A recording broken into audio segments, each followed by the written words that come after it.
சொல்றாங்க. அப்ப ஏன் அந்த மாதிரி வீடியோ ஷூட் பண்றாங்க, ஏன் இந்த மாதிரி பப்ளிசிட்டி பண்றாங்க? நான் என்ன சொல்ல வரேன், பப்ளிசிட்டி பண்ண போய் தானே பாலான்னு ஒருத்தன் இருக்கான், உதவுதான் நம்மளுக்கு எல்லாம் தெரியுது. இல்லன்னா அதாவது பாலா வந்து சென்னையில ஒரு செலிபிரிட்டி, ஓகேவா? அவர் வந்து நிறைய ஷோஸ் பண்றாரு, நிறைய ப்ரோக்ராம்ஸ் பண்றாரு, அதுதான் மக்களுக்கு தெரியும். அவரோட என்ன ஒரு மறுமுகம் வந்து யாருக்குமே தெரியாது. இந்த மாதிரி மீடியா இருக்க போய் தான் எல்லாத்துக்குமே தெரியுது.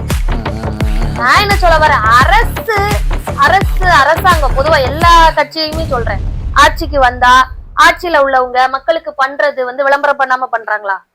நான் அந்த கேக்குற 4 பேரை நான் கேக்குறேன். இத்தனைக்கும் இதெல்லாம் மக்கள் பணம், அவங்களோட சுய சம்பாத்தியம் கிடையாது. சரியான இது மேடம், சொல்லுங்க.